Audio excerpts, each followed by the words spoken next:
Kev, how disappointing was it to concede so late on after what was quite a good, entertaining game out there?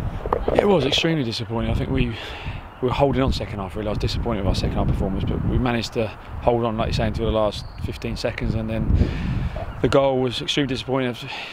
Second ball inside our 6-yard box from a corner. It can't happen. I've told the players that it has happened, and we need to learn from it and make sure it doesn't happen again. What was the message before the game? Was it more of an enjoy yourself, or was it we've come here to play our own game? It was to be brave. To be brave. Obviously, we knew they were going to have 6 or 7 first-team players, which they did, and playing at the stadium always adds a massive deal to the game. And it was us to be brave on the ball and do what we do well, and not go away from what we do because of who we're playing and where we're at.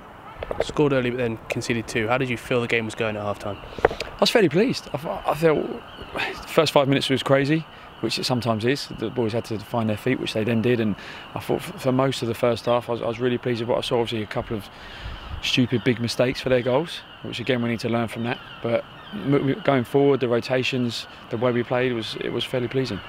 Why did the second half not maybe match up to what you were looking for? Fantastic question. I felt like we fatigued. Maybe the occasion got to a second half. They had the momentum. We kept trying to do the same thing, even though it wasn't quite working. We didn't try and change it up to get ourselves up the pitch. Again, which I've said to them, I need to make those decisions on the pitch when it's going against us. Okay, calm. What do? We've got to do is try something different. Maybe go a little bit more direct at first to then get the second balls. But no, we kept doing the same thing, kept trying to play. They were on the front foot and sort of played into their hands a little bit second half. In terms of Patrick's day at the back, he saved a penalty, went in when he could have got hurt, then conceded the goal at the end. It was a mixed day for him, really, wasn't it? Yeah, I thought for the main he was very good. Like you say, he made some brilliant saves. There was a couple of one-on-ones there. He spread himself fantastically. The last goal, it's inside the 6-yard box. There's a few of them that I'm looking at who can need to do better, not just Patrick.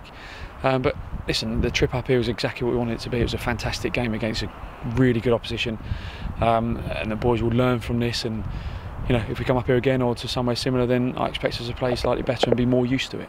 And obviously, in terms of mirroring the first team, these experiences coming up here really quickly, turning around, must give them a taste of what the first team is going to be like. Yeah, that's the whole idea of it. Obviously, we had CB Hounslow on Tuesday, and then we come to Glasgow Rangers on a Sunday. It's a fantastic experience and something that can only help them.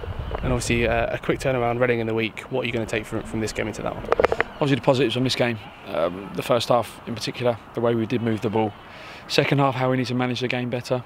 In certain situations, if we're on the back foot, we need to be a bit calmer and think a little bit more of what we're doing, rather than just keep doing the same thing if it's not working. So that's what we'll reiterate to the players the next few days, and hopefully see an improvement if that happens in the Reading game.